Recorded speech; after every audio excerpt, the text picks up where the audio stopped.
Muito bem, vamos iniciar o nosso módulo Competência Tributária. Esse módulo importantíssimo, não é? Porque pega todo o arcabouço de atribuição de competência tributária prevista na Constituição Federal, além de um detalhe importantíssimo, que são as limitações constitucionais ao exercício dessa competência tributária. Ok? Mas vamos dar uma olhada. Competência tributária, nós vamos estudar a definição de competências, características, os tipos e principalmente as limitações constitucionais. Observem naquele quadro que eu sempre mostro, antes de entrar no módulo especificamente, como competência tributária é importante esse módulo. Em torno de 25% das questões, nos últimos 25 anos, de direito tributário, nas provas de direito tributário, dizem respeito à competência tributária. Um quarto da prova, portanto. Então, é um assunto realmente da maior importância. Nessa primeira parte do módulo Competência Tributária, o que nós vamos estudar? Vamos lá. Parte 1. Nós vamos estudar a definição, as características e os tipos de competência tributária. Maravilha. Então, vamos com a definição de competência tributária. A definição de competência tributária é muito simples. Na verdade, existem 4 pessoas jurídicas que detêm a competência para instituir tributos: União, Estados, Distrito Federal e municípios, e então somente essas pessoas jurídicas. E o que é a competência tributária? É a capacidade, uma competência atribuída pela Constituição Federal a essas 4 pessoas jurídicas, União, Estado, Distrito Federal e município, de instituir os seus respectivos tributos. Então essa é uma definição muito simples. Vamos lá? É a capacidade que tem União, Estados, Distrito Federal e municípios, dada pela Constituição Federal, de instituir os seus respectivos tributos. Esta é a definição de competência tributária. Muito bem, mas, como eu já disse, a competência é atribuída pela Constituição Federal dentro do Sistema Tributário Nacional. E o primeiro artigo do Sistema Tributário Nacional, dentro do texto constitucional, o artigo 145, já delimita uma boa parte da competência tributária. Vamos conhecê-lo? Artigo 145 da Constituição. A União, os Estados, o DF e os municípios poderão instituir os seguintes tributos: impostos, já sabemos, taxa em razão do exercício do poder de polícia ou pela utilização efetiva ou potencial de serviços públicos específicos e divisíveis prestados ou postos à disposição do contribuinte, e a nossa contribuição de melhoria decorrente de obras públicas.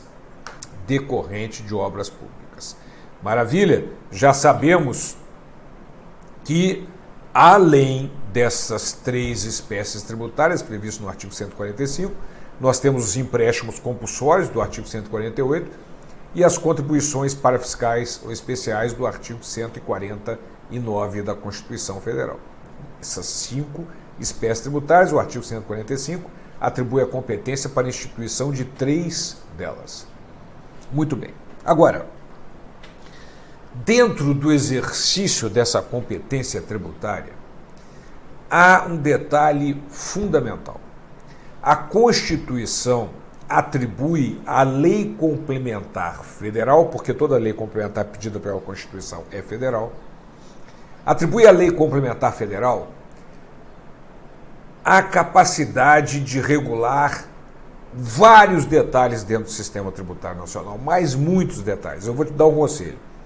Pega uma folhinha, coloca do lado e vai colocando atribuições da Lei Complementar Federal. 1, 2, 3, 4, é isso que você vai ter que fazer. Folhinha da Lei Complementar, folhinha da Lei Complementar, folhinha da Lei Complementar. Bota aí do lado, toda hora eu vou estar lembrando para vocês, folhinha da Lei Complementar, para que você anote um detalhezinho, que é uma das coisas muito perguntadas em prova. Então vamos lá? Artigo 146. Cabe à Lei Complementar dispor sobre conflitos de competência em matéria tributária entre União, Estados, Distrito Federal e os municípios. Ah, Borbinho, o que é isso? Eu não entendi. Muito simples, muito simples. Conflito de competência é quando duas pessoas jurídicas querem exercer a sua competência tributária. Por exemplo,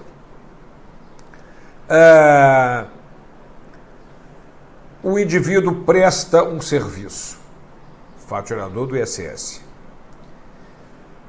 Mas se houver fornecimento de mercadoria junto a faturador do ICMS, o Estado quer cobrar o ISS e o município quer cobrar o ISS. E o Estado quer cobrar o ICMS, conflito de competência. Vocês sabem que sobre a propriedade rural incide ITR e sobre a propriedade urbana IPTU. Mas o que é imóvel urbano e o que é imóvel rural para efeito de tributação? Quem define é Lei Complementar Federal. Então a Lei Complementar Federal, ela vai resolver esses conflitos de competência entre União, Estados, Distrito Federal e municípios ao exercerem a competência tributária. Essa é uma das funções, folhinha da Lei Complementar, é uma das funções importantíssimas da Lei Complementar. Vamos adiante. Inciso 2, regular as limitações constitucionais ao poder de tributar. Ora, as limitações constitucionais ao exercício da competência tributária, elas são importantíssimas. Para mim é o assunto mais importante dentro do direito tributário. Não existe uma prova de direito tributário sem uma, e geralmente mais que uma pergunta a respeito de competência, de limitações à competência tributária. Mas, como o próprio nome diz, são limitações constitucionais ao exercício da competência tributária. Agora, regular as limitações constitucionais ao exercício da competência tributária é função da Lei Complementar Federal. Por exemplo, o artigo 150, inciso 6º, a linhas D, por exemplo, a linha C e a linha D da Constituição determinam que não há incidência, é vedado cobrar tributos sobre patrimônio, renda ou serviços dos partidos políticos, suas fundações, entidades sindicais de trabalhadores, instituições de educação e assistência social sem fins lucrativos, atendidos os requisitos da lei. Que lei é essa? Lei Complementar Federal. Ô Borbinho, mas aí o cara, o constitucional, o constituinte que fez a Constituição, não poderia ter colocado lá no artigo 150, inciso 6º, a linha C, nos termos de lei complementar? Não. Aí você tem que combinar, ele só fala lei, você tem que combinar com o artigo 146, inciso 2, que nós estamos olhando, e lembrar que regular limitações ao exercício da competência tributária cabe à Lei Complementar Federal. Certo? Muito bem. Então, importantíssima essa função da nossa Lei Complementar Federal. Mas vamos adiante. Inciso 3. Estabelecer normas gerais em matéria de legislação tributária, especialmente sobre. Voltando para o Borbinho, olha só. Essa é uma função importantíssima. Na verdade, nós vamos ver que o exercício da competência tributária, nós vamos olhar uma figura sobre isso, ela é exercida em 3 níveis. A Constituição atribui a competência, a Lei Complementar Federal estabelece normas gerais e a lei da pessoa jurídica competente para instituir, lei ordinária, lei delegada, medida provisória ou decreto, lei complementar, lei ordinária, lei delegada ou medida provisória, definitivamente institui o tributo. Mas sempre seguindo normas gerais previstas em lei complementar federal. Então vamos lá. Especialmente sobre definição de tributos e suas espécies, como nós já vimos, na verdade, na mais importante lei complementar sobre normas gerais, que é o nosso Código Tributário Nacional, publicado originalmente como lei ordinária, mas que depois, pelo princípio da recepção, conforme nós vamos ver, ganhou o status de lei complementar federal e hoje só pode ser alterado por uma lei complementar federal. Então, definição de tributos e suas espécies, bem como em relação aos impostos discriminados nessa Constituição, a dos respectivos faturadores, base de cálculo, contribuintes, obrigação, lançamento, crédito, prescrição e decadência tributários, adequado tratamento tributário ao ato cooperativo praticado pelas sociedades cooperativas. Então, minha gente, isso tudo está lá previsto na Lei Complementar Federal. Então, por exemplo, no caso do IPTU, a Lei Complementar Federal determina que o faturador é a propriedade, a posse ou o domínio útil de imóvel, por natureza ou acessão física na área urbana do município. Certo? Então, quem vai estabelecer esses fatos geradores é a Lei Complementar Federal de todos os tributos. Ok? Fato gerador, base de cálculo, todas as normas gerais a serem obedecidas pela lei que vai instituir o tributo, lei daquela pessoa jurídica competente, ou União, ou Estado, ou Distrito Federal, ou município. Legal? Muito bem. E aí vem uma função importante também. Definição de tratamento diferenciado e favorecido para as microempresas e as empresas de pequeno porte. Inclusive, regimes especiais ou simplificados, no caso do imposto previsto no artigo 155, é o ICMS, as contribuições sociais, etc. Então, que é o chamado Simples Nacional. Portanto, o Simples Nacional é uma forma de se pagar vários tributos federais, estaduais e municipais num pagamento só à Receita Federal, e a Receita Federal repassa para estados e municípios a parte deles. Certo? É o nosso Simples Nacional. E a Constituição, neste dispositivo que acabamos de ver, determina que cabe à lei complementar regular essa sistemática do Simples Nacional, o que foi feito pela Lei Complementar 123, que regula o Simples Nacional. Ok? Vamos adiante. Parágrafo único do artigo 146. A lei complementar de que trata do Simples Nacional também poderá instituir um regime único de arrecadação dos impostos, que é o que eu acabei de falar com vocês, do Simples Nacional, observando, será opcional, ninguém é obrigado a ser optante do Simples, e poderão ser estabelecidas condições de enquadramento diferenciadas por Estado.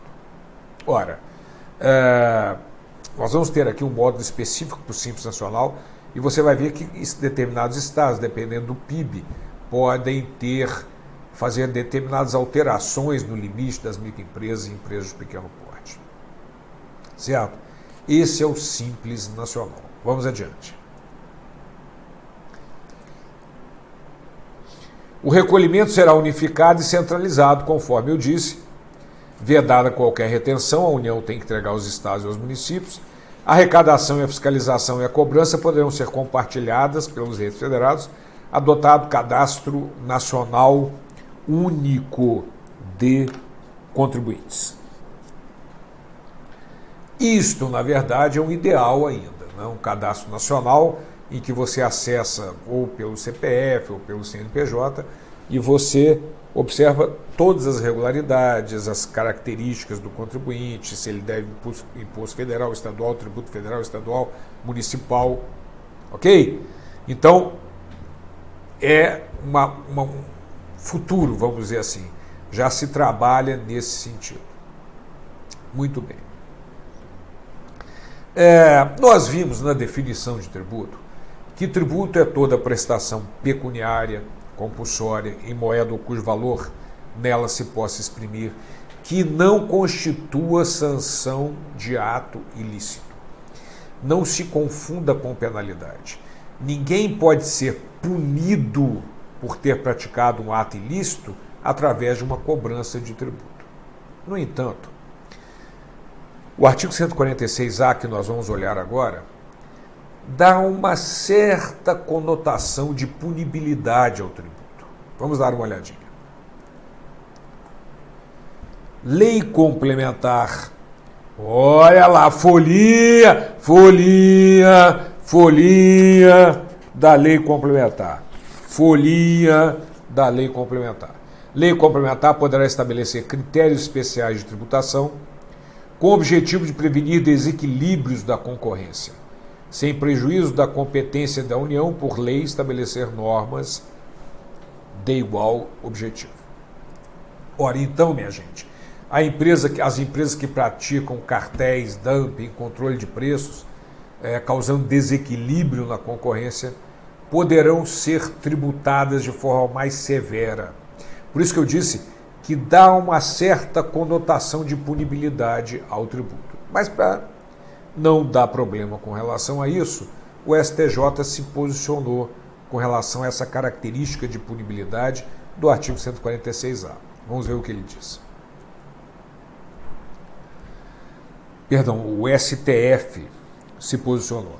Não há impedimento a que a norma tributária posta regularmente hospede funções voltadas para o campo da defesa da liberdade de competição no mercado, sobretudo após a previsão textual do artigo 146A da Constituição Federal. Portanto, o STF já se posicionou no sentido que não há nenhuma ilegalidade, porque, na verdade, não seria inconstitucionalidade, seria ilegalidade, porque estaria indo de encontro ao Código Tributário Nacional, que determina no artigo 3º que tributo não pode constituir sanção de ato ilícito, mas o STF já botou uma pedra em cima disso, não há problema nenhum nesse caráter de punibilidade, na verdade, dado pelo artigo 146A ao tributo. Muito bem. Então, eu dizia para vocês que o exercício da competência tributária se dá em 3 níveis. Vamos ver uma figura que ajuda muito a entender isso. A Constituição Federal atribui a competência para instituir tributos. A Lei Complementar Federal estabelece normas gerais para instituir tributos. E a norma legal de União, Estado, DF ou município, sabemos que pode ser lei complementar, lei ordinária, lei delegada ou medida provisória, institui definitivamente o tributo. Então, estes são os 3 níveis através dos quais é exercida a nossa competência tributária. Então, vamos ver como exemplo. A Constituição atribui aos municípios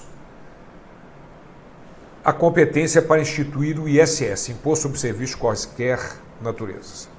Muito bem. Agora, quais os serviços que efetivamente serão tributados? Isso está na Lei Complementar, que estabelece as normas gerais. A Lei Complementar 116 traz mais de 200 serviços no anexo da Lei Complementar sujeitos ao ISS. O legislador municipal pode deixar de colocar algum, mas não inserir um que não está na Lei Complementar 116, no seu anexo, que traz a lista de serviços. Então, voltando para essa figura, porque ela é importantíssima, a Constituição Federal atribui a competência tributária, Lei Complementar Federal estabelece normas gerais e, finalmente, a norma legal de União, Estado, Distrito Federal ou município definitivamente institui o tributo. É assim que funciona o exercício da competência tributária. Mas tem uma curiosidade nessa história toda, que é a seguinte: O IPVA não tem norma geral em lugar nenhum. Não tem. Não tem. Porque ele foi criado como imposto provisório sobre veículo automotor e se eternizou. Então não há norma geral. Ô Borba, mas como que o Estado pode instituir o IPVA se não há norma geral prevista na lei complementar para observar, vamos voltar, essa figurinha que está aí. A Constituição Federal atribui a competência, a Lei Complementar Federal estabelece normas gerais e a norma legal de União, Estado, Distrito Federal e Município institui o tributo, no caso o Estado, com relação ao IPVA. Como que os Estados podem exercer a competência do IPVA se não há normas gerais previstas em Lei Complementar Federal? Muito bem. Esse é um detalhe importantíssimo. A Constituição Federal, no dispositivo que nós vamos estudar agora, artigo 24, dá ao Estado, e DF como consequência, a possibilidade, a competência para instituir os seus tributos, mesmo não havendo norma geral em lei complementar federal. Por isso é que os estados instituíram os seus respectivos IPVAs, mesmo não existindo norma geral. Observe que essa competência é do Estado. O município não houvesse norma geral relativa aos 3 impostos municipais, ITBI, ISS e IPTU, os municípios não poderiam instituí-lo, mas o Estado pode. Vamos ver como é que o artigo 24 trata dessa possibilidade? Vamos lá. Artigo 24. Compete à União, aos Estados, ao DF, legislar concorrentemente sobre. Vejam que não inclui o município. Inciso 1. Direito tributário, financeiro, penitenciário, econômico e urbanístico. Mas o parágrafo 1º determina que, no âmbito da legislação concorrente, a competência da União limitar-se-á a estabelecer normas gerais. Ora, isso nós já sabemos. E através de qual tipo de lei? Lei Complementar Federal. Está lá na folhinha. Folhinha de lei complementar. Folhinha de lei complementar. Ok? Estabelecer normas gerais. Mas vamos lá. Parágrafo 2º. A competência da União para legislar sobre normas gerais não exclui a competência suplementar dos Estados. E aí já fica meio dando uma abertura. E o parágrafo 3º é que é o fundamental para nós. Determina que, inexistindo lei federal sobre normas gerais, os Estados exercerão a competência legislativa plena para atender às suas peculiaridades. Ora, está aí. O artigo 24, parágrafo 3º da Constituição permite aos Estados, não aos municípios, ao DF, porque tem a mesma competência dos Estados também, mas não aos municípios, se não houver norma geral prevista em lei complementar federal, eles podem instituir os seus impostos normalmente. Isso não havendo norma geral prevista em lei complementar federal. Ok? Maravilha. Mas vamos imaginar o seguinte. O IPVA, Imposto sobre a Propriedade de Veículo Automotor. O que é um veículo automotor? Que tem motor? Avião tem motor, lancha tem motor, jet ski tem motor, carro tem motor, moto tem motor, tem bicicleta com motor, tem patinete com motor. O que é veículo automotor para efeito de tributação? Não há essa determinação. Então, em tese, qualquer veículo automotor pode ser tributado. Mas vamos imaginar que sobrevenha, mais tarde, uma lei complementar federal estabelecendo que só pode incidir IPVA sobre veículos terrestres acima de tantas cilindradas, 500 cilindradas, por exemplo. Não sei se 500 cilindradas é muito ou não. Enfim. Ora, o que acontece com aquelas leis ordinárias estaduais que cobravam sobre embarcações, aeronaves, etc., com o advento dessa lei complementar federal colocando normas gerais? Vamos para o parágrafo 4º do artigo 24. a superveniência de lei federal sobre normas gerais suspende a eficácia da lei estadual no que lhe for contrário. Muitíssimo, mas muitíssimo cuidado. A superveniência de lei complementar sobre normas gerais não revoga a lei estadual que lhe for conflitante. Suspende a eficácia enquanto vigir aquela norma geral prevista em lei complementar. Ok? Suspensão de eficácia, não é revogação. Isso é muito importante. Certo? Então, minha gente, esta é a definição de competência tributária com todos os seus detalhes. A seguir, nós vamos entrar no estudo das características da competência tributária. Ok? Vamos lá. Características da competência tributária. Vamos dar uma passeada pelo Código Tributário Nacional, indo para o artigo 6º do nosso CTN. A atribuição constitucional da competência tributária compreende a competência legislativa plena. Vamos dar uma paradinha e voltar aqui. Em outras palavras, numa linguagem mais acessível, o que significa isso? Quando a Constituição atribui a competência para instituir tributo à União, ao Estado, ao DF, ao município, também atribui a essa mesma pessoa jurídica a competência para legislar plenamente sobre o tributo. Então, a atribuição da competência tributária compreende a competência legislativa plena. Só pode legislar plenamente sobre o tributo aquela pessoa jurídica competente para instituí-lo. Mas tem exceções. Tem. Vamos lá. Ressalvadas, então, a atribuição constitucional da competência tributária compreende a competência legislativa plena, ressalvadas as limitações contidas na Constituição Federal, nas Constituições dos Estados, nas leis orgânicas do DF dos municípios e observado o disposto no próprio CTN. Ora, na verdade, o legislador está falando a respeito dos dispositivos constitucionais que são repetidos nas constituições estaduais e nas leis orgânicas do DF dos municípios. Por exemplo, quem fixa a alíquota máxima do ITD é lei complementar federal. Resolução do Senado Federal.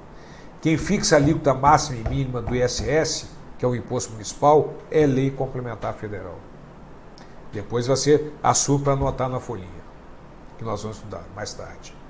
Então, a própria Constituição traz exceções, determinando que a União legisle em alguns aspectos a respeito de tributos federais, estaduais e municipais.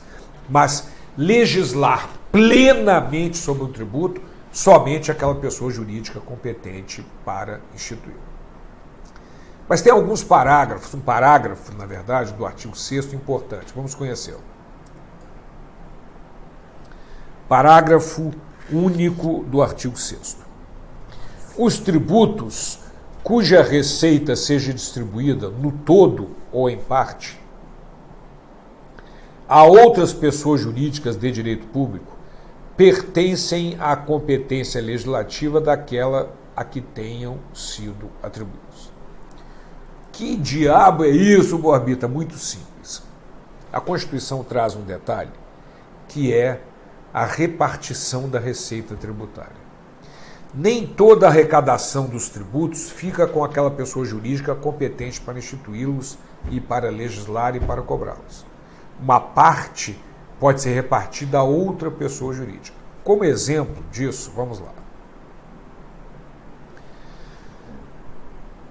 No caso do IPI, por exemplo, 10% do IPI terão que ser entregues aos estados e DF, conforme a gente vai estudar. E Do valor que cada estado receber, 25% ele tem que repassar ao município. O IOF sobre o ouro, não é qualquer IOF, é sobre o ouro, 30% vai para o estado e DF e 70% para o município. O ICMS, por exemplo, 25% da sua arrecadação terão que ser repassados aos municípios. Ora, o que o Código diz no parágrafo único do artigo 6º é que o fato de ter que repartir a receita tributária, no caso do IOF sobre o ouro, a União não fica com nada, 30% para o Estado, 70% para o município, conforme nós vimos. Mas quem é que pode legislar a respeito do ITR, do IOF sobre o ouro? É a União. Então, o fato da receita ser repartida em todo ou em parte a outra pessoa jurídica não tira a competência legislativa daquela pessoa jurídica a qual a Constituição atribuiu a competência para instituir o tributo. Legal? Maravilha. Vamos ver mais características. Artigo 7º. A competência tributária é indelegável. Vamos dar uma paradinha, olha só. A União pode estar até de saco cheio de cobrar o ITR. Ah, não quero mais cobrar, mas não pode delegar a competência. Certo? Ah, o Estado não quer cobrar o ITD. Não cobre, mas não pode delegar. A atribuição da competência tributária é indelegável. Mas, vamos adiante. A competência tributária é indelegável, salvo a atribuição das funções de arrecadar ou fiscalizar tributos, ou de executar leis, serviços, atos ou decisões administrativas em matéria tributária, conferida por uma pessoa jurídica de direito público a outra. Então, minha gente, a competência como um todo não pode ser delegada. Mas as capacidades de arrecadar e de fiscalizar podem ser delegadas a outra pessoa jurídica de direito público. Mas não a competência como um todo. A competência como um todo, nós vamos ver em seguida, ela é formada por 3 capacidades. Capacidade de legislar, capacidade de arrecadar e capacidade de fiscalizar. Isso como um todo é indelegável. Mas as capacidades de arrecadar e fiscalizar a outra pessoa jurídica de direito público pode realmente acontecer essa delegação. Vamos adiante. A atribuição, com o parágrafo 1º do artigo 7º. A atribuição compreende as garantias e os privilégios processuais que competem à pessoa jurídica de direito público que a conferir. O que significa isso? Vamos lá. Lá no módulo crédito tributário, nós vamos ver que há uma preferência na cobrança, no processo falimentar, por exemplo, entre União, Estado, Distrito e Município. Primeiro será pago para a União, depois para o Estado, DF e território conjuntamente pro rata, se houvesse território, e municípios conjuntamente pro rata. Então, a União tem um privilégio processual, está lá no artigo 187, parágrafo único do CTN. Se num processo falimentar, por exemplo, são devidos vários tributos para a União, Estado, DF, município, primeiro tem que ser pago à União. É um privilégio que a União tem. Vamos imaginar que em determinada região, a União delegou ao município a capacidade de fiscalizar e arrecadar o ITR. Então, determinada empresa naquela região estava devendo ITR de uma propriedade rural e IPTU do seu escritório na cidade. E ambos os tributos estavam sendo arrecadados e fiscalizados pelo município. O IPTU, porque é de competência dele, e o ITR, porque a União delegou a competência de fiscalizar e arrecadar ao município naquela região. Ora, ainda assim, o ITR continua com o privilégio que ele tinha com relação aos tributos municipais. Então, voltando para o texto, no parágrafo 1º, A atribuição compreende as garantias e os privilégios processuais que competem à pessoa jurídica de direito público que a conferir. E o parágrafo 2º determina que a atribuição pode ser revogada a qualquer tempo por ato unilateral da pessoa jurídica de direito público que a tenha conferido. Então, de acordo com o parágrafo 2º do artigo 7º, pode ser atribuída a capacidade de fiscalizar e arrecadar a outra pessoa jurídica e no dia seguinte ser revogada. Aqui tem um parênteses que a gente vai chamar a atenção, que é o caso do ITR. Houve uma alteração do texto constitucional criando um direito aos municípios de arrecadar e fiscalizar o ITR se eles assim quiserem, desde que não reduzam a arrecadação, etc. Mas, nesse caso, portanto, do ITR, a União não pode revogar, porque é um direito assegurado constitucionalmente aos municípios. Certo? Mas, como regra, pode revogar a qualquer momento. Mas tem mais um parágrafo ainda. Vamos lá.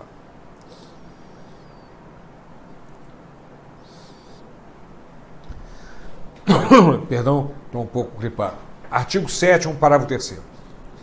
Não constitui delegação de competência o cometimento, a transferência a pessoas de direito privado do encargo ou da função de arrecadar tributos. Ora, então, minha gente, nós temos a competência tributária dividida em 3 capacidades: de legislar, de fiscalizar e arrecadar. As capacidades de fiscalizar e arrecadar podem ser delegadas à pessoa jurídica de direito público e o cometimento, a transferência da função de arrecadar, mesmo que seja pessoa jurídica de direito privado, não constitui delegação de competência. Então nós vamos ver um quadro agora, fechando essa questão de delegabilidade da competência tributária. Vamos lá.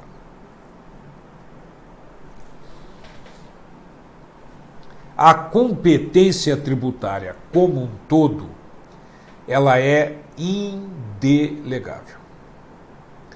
Então, a capacidade de legislar, fiscalizar e arrecadar, se forem as 3 juntas, não podem ser delegadas, porque estaria se delegando a competência tributária e ela é indelegável.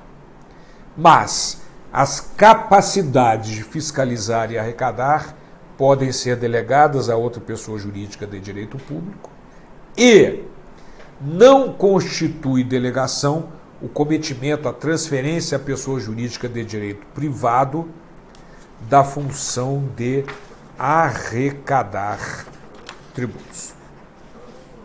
Então esse é o nosso quadrinho da delegabilidade da competência tributária. Muito cuidado, então, com o uso pelo examinador das palavras competência e capacidade.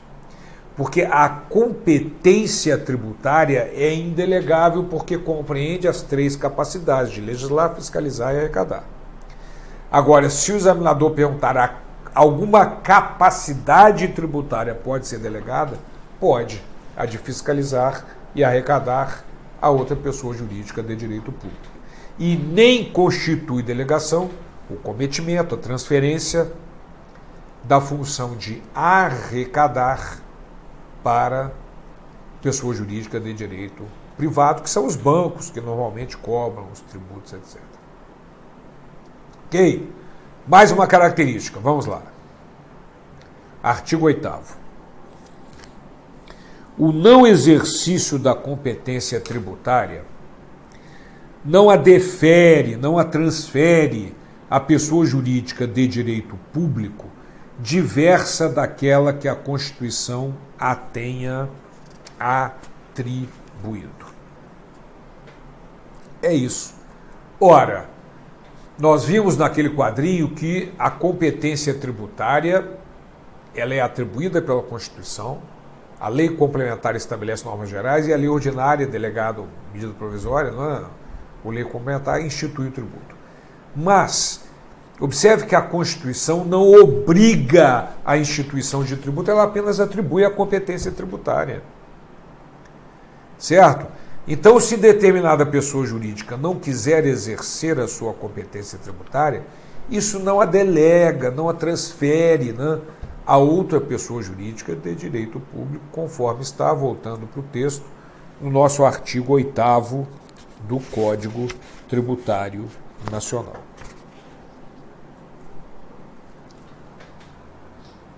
Muito bem. Ora, a gente vem nessa parte 1 do módulo competência tributária, falando da importância da lei complementar, a folhinha da lei complementar, vocês já estão anotando aí os detalhes, mas falei também que o CTN é uma mais importante lei complementar federal sobre normas gerais em matéria de direito tributário. E será que o CTN é uma lei complementar? Qual é a historinha do nosso CTN? Vamos lá? Afinal, pergunta o Borbinha, o CTN é lei ordinária ou é lei complementar? Bom, isso envolve o conhecimento do princípio da recepção. Quando uma nova Constituição Federal revoga a anterior,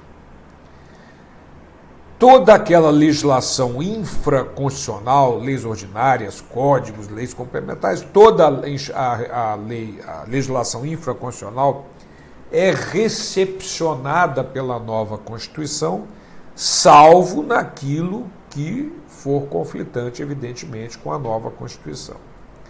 Então, se não fosse assim, quando mudasse uma Constituição, se a legislação infraconstitucional não fosse recepcionada, viraria um país sem lei da noite para o dia. Então, toda aquela legislação infraconstitucional é recepcionada, evidentemente, no que não for conflitante com o novo texto constitucional. Então, o que aconteceu com o nosso CTN? Vamos lá. Ele foi aprovado como lei ordinária em 25 de outubro de 66, publicado no Diário Oficial no dia 27 de outubro.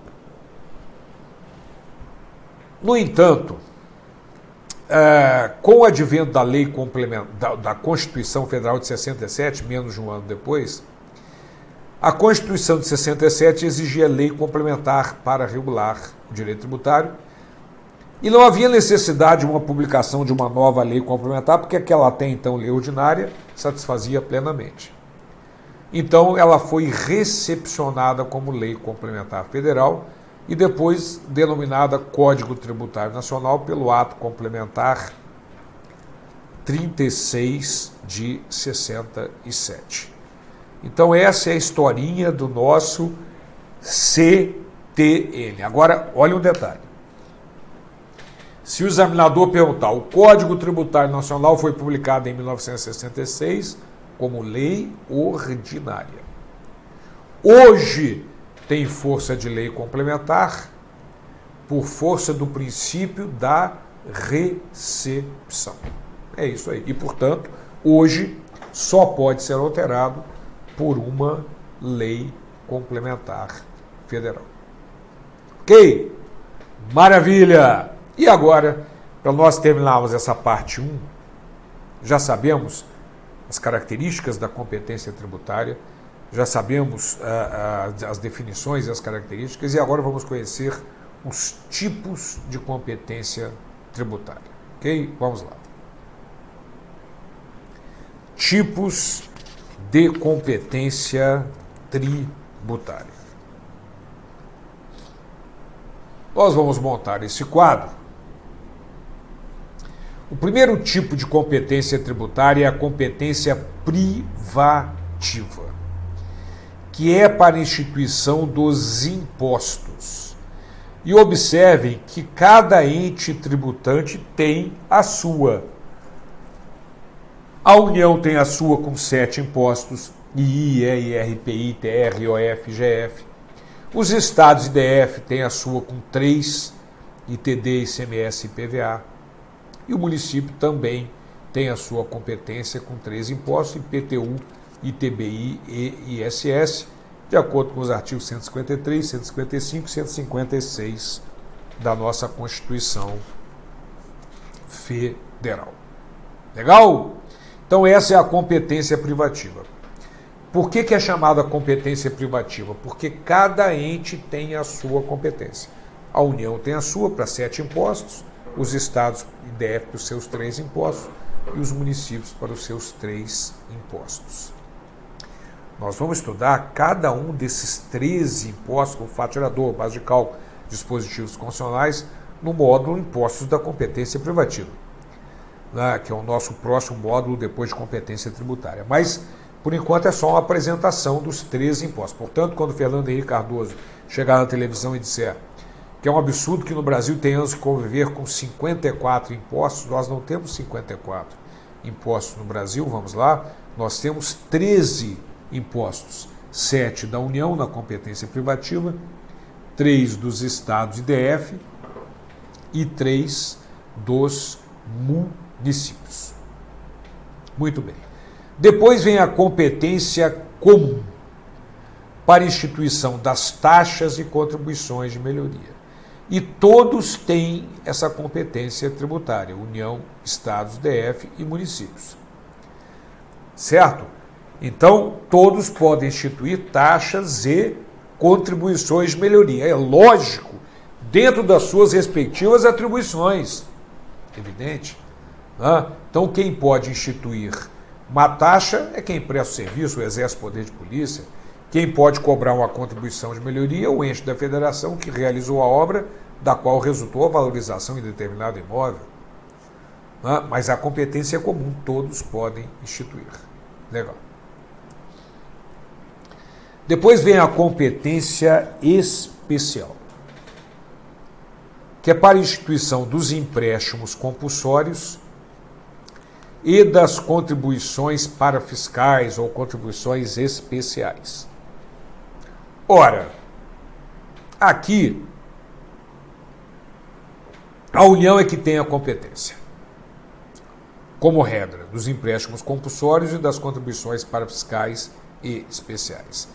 Mas existem duas observações para, no caso dos estados, DF e dos municípios. Então vamos lá.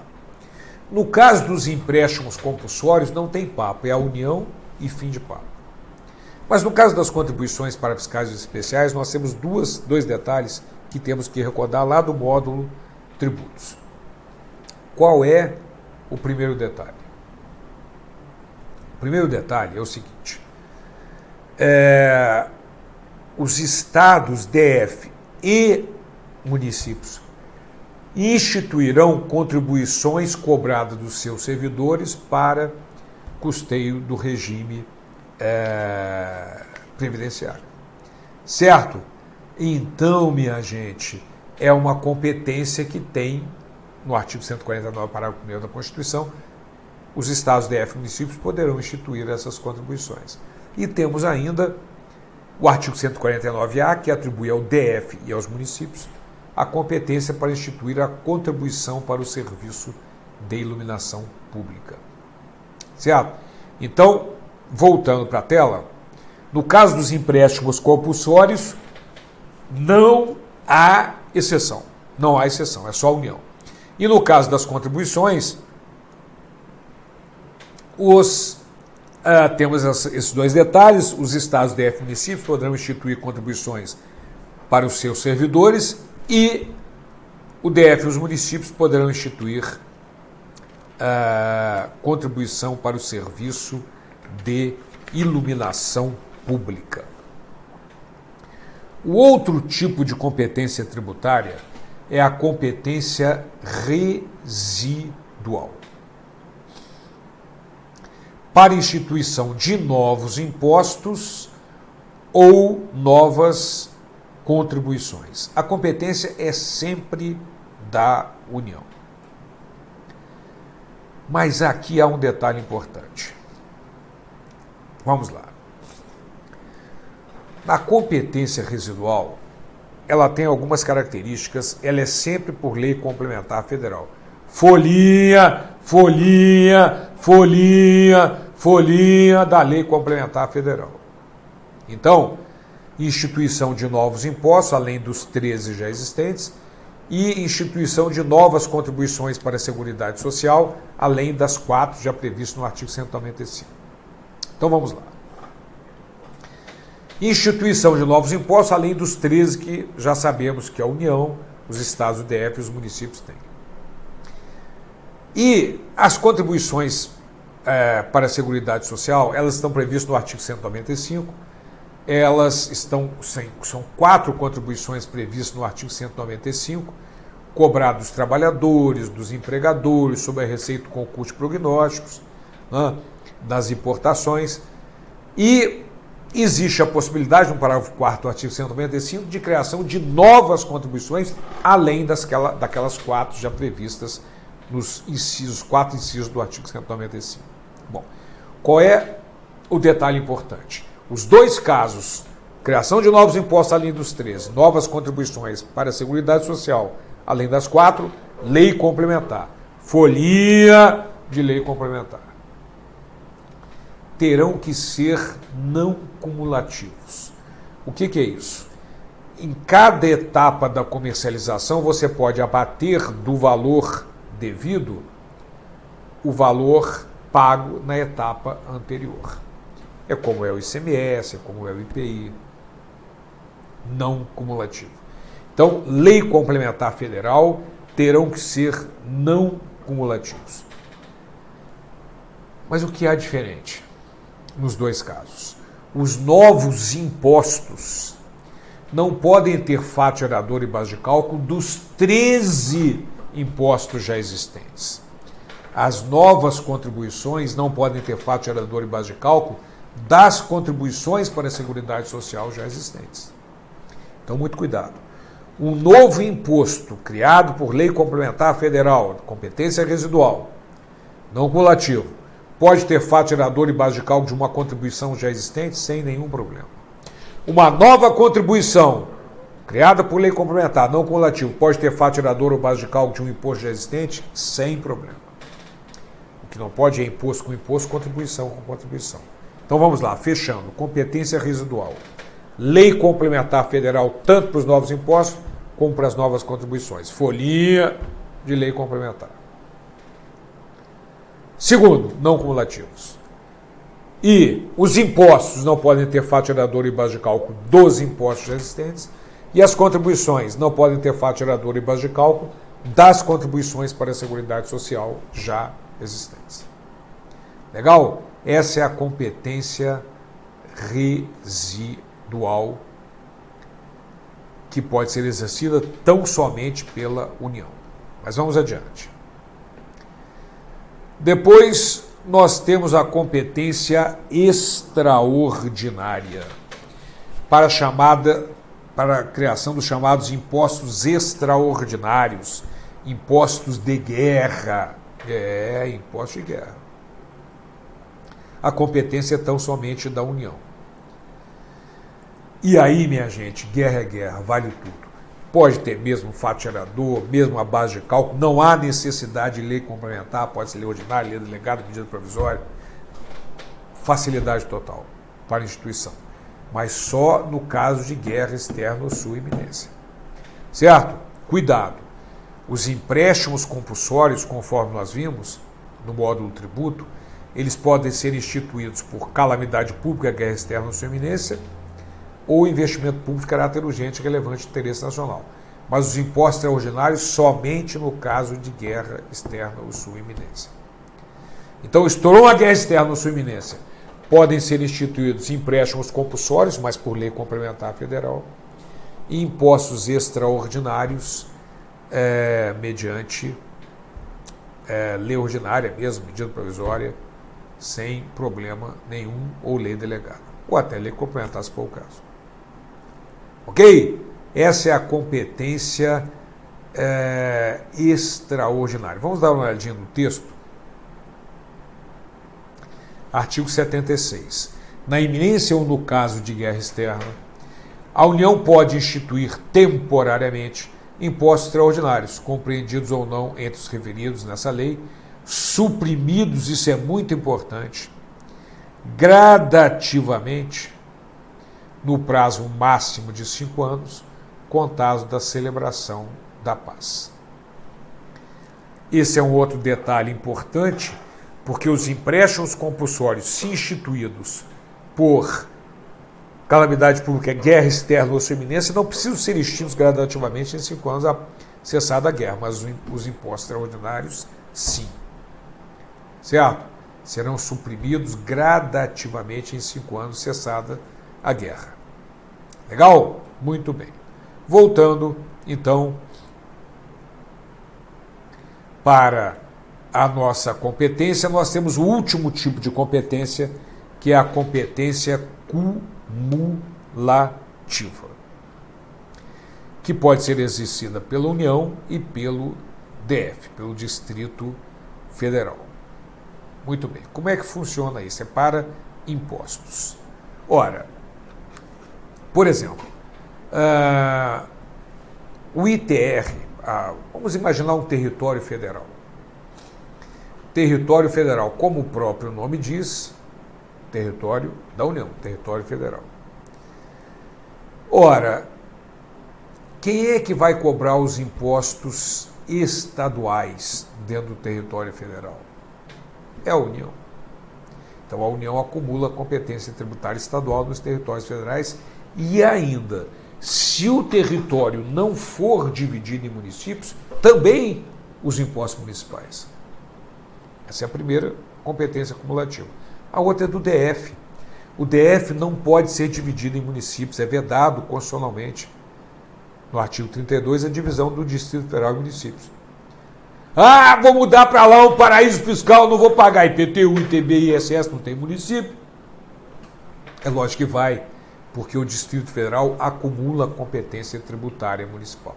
Então, quando você for fazer um concurso para o Distrito Federal, você vai ter que estudar a legislação de 6 impostos. ICMS, IPVA, ITD, IPTU, ISS e ITBI.